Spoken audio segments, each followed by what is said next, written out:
what the government is telling us and what the rules are in place, because that was the best and most comfortable way for everyone. I mean, and I think it was an when it's awesome your success. family. Yes. To yes. tell your family there are rules, especially our family who's like so close and not formal at all. So being able to like set that boundary from the beginning, I think is very important. Over communicate with any rule you have for any event, because it makes people feel more comfortable, I think. Yes. And that everyone is on the same page, then you know, I knew that your sister, that your mom, that my mom, that everyone was asking the same questions and giving the same responses. So there was like that cut down on our back end communication between each other, and just made it a lot easier to move forward. And like, okay, you know, this is our plan, this is our date, this is what we're doing. Like, if you want to be on board, that's great. You got to wear your mask, you got to follow the directions. Otherwise, you know, you can look at the photos or log in virtually or whatever other, you know, options we were giving people. Yeah. Which I think is great that you both just touched on that, because a huge piece of that entire process was communication. And whether that's incoming or something you are, as the bride or as the host, saying, hey, we're doing this, here's what it's going to look like, because there are so many questions now, but turning them into, again, these solution-oriented, you know, hey, yeah, great, we've got sanitizer everywhere, we've got masks, we've got, you know, the physical, and then of course the emotional side of like, there will be people that will miss this event, and how do you do that? And it sounds like between the two of you and, you know, the extension of this planning team, you did a really nice job of all of that. So, I mean, I know it's not easy to do because I've gone through some of this myself, but just kudos. And I think that's a really nice way to show people like, hey, if you're not doing this or you're concerned, maybe this tells you you can, in a way, like you can create a way that this can happen for you. I'll say one of the struggles that we had during this planning process was like the messages that I would get from family members, from cousins, from, you know, close friends of ours or Melissa's, and they were coming across, you know, in a way or at a time when people were stressed and asking them. So you had to, for me at least, take a step back and say, okay, I've been asked this question 17 times today, you know, and just know that these are real concerns that others are having, and making sure that my answer wasn't emotional and that it was really research and science oriented. And yes, you have to wear your mask and this is why, you know, or we're totally get it, you know, you're pregnant and you want to come an hour before and just at least say hi to Melissa and take a picture with the cardboard cutouts, and just being adaptable and being, you know, up front and communicating the same message to everyone with the same tone and intention, and not letting my emotions get the better of me, because it's stressful planning events too. I mean, this had less to do with me at all, you know, and all about Melissa and Brad, but being the point person is a struggle sometimes. So Amelia, Melissa and I, you know, planned and executed in our planning team a very successful COVID compliant shower. And I know in the midst of all that, you were actually planning your COVID compliant wedding. You know, so can you talk a little bit about what that looked like and all the, you know, some of the challenges that you had to face? Yeah, a lot of the same challenges. Given this was a little bit of a larger event scale, because you had it in Michigan, right?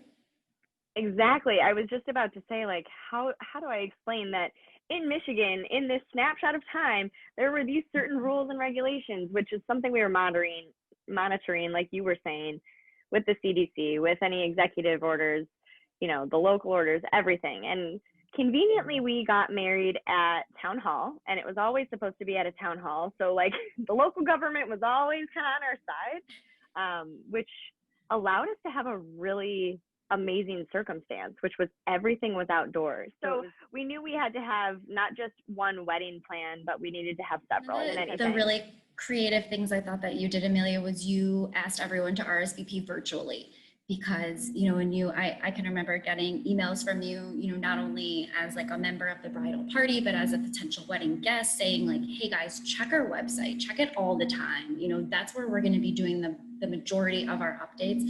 So from the beginning, when this was all happening, we were used to going on there and communicating with you in an email or virtually. So when the RSVPs came up, when they were due or whatever, it was really easy to log on and then make your decision right there. And you had thought about it, and it was in real time, and you were able to make a more educated decision closer to the event date rather than several months in advance. So that was a huge expression shift of communicating. Yeah. Yeah, we actually did realize we needed everything to be digital just in order to be agile with our planning. And that's because you still maintain the integrity of your original plan, which I think is a theme between both of you, that you still had it, both of you, on your date that you wanted. You still sent the invitations out, so you got to use those paper things and, have that memory that way, but then pivoted or you adjusted and it worked out. Exactly.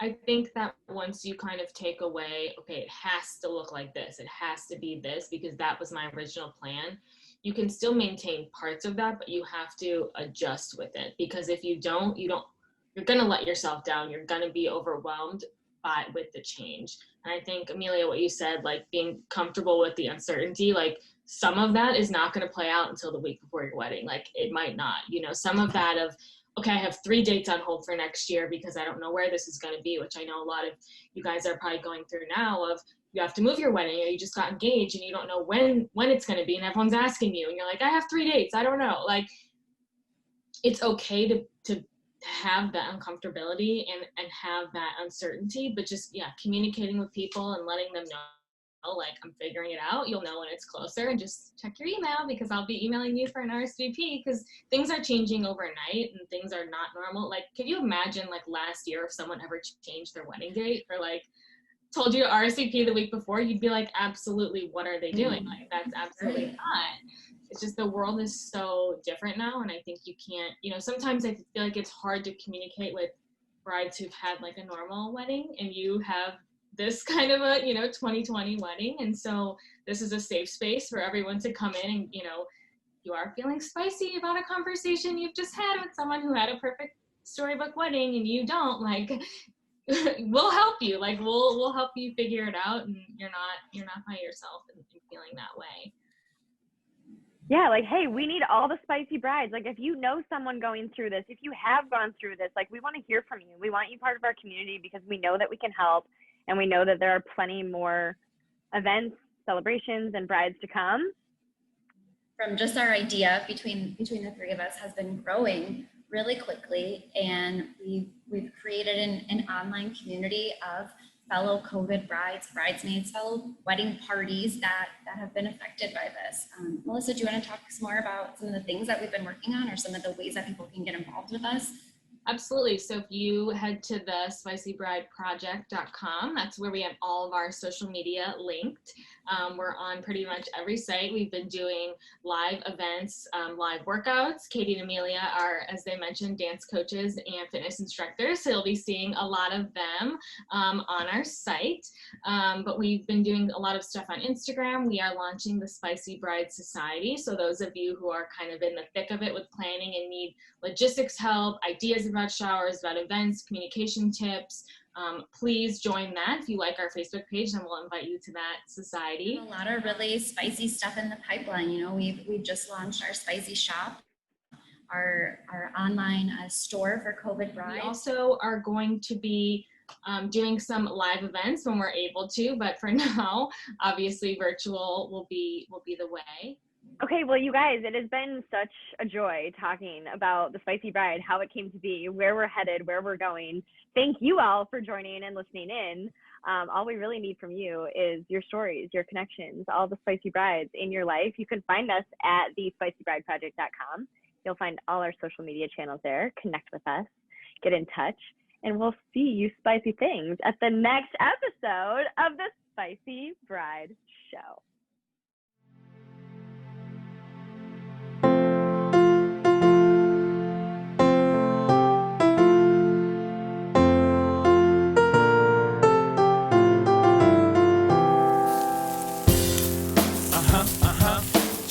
Damn, son, where'd you find this?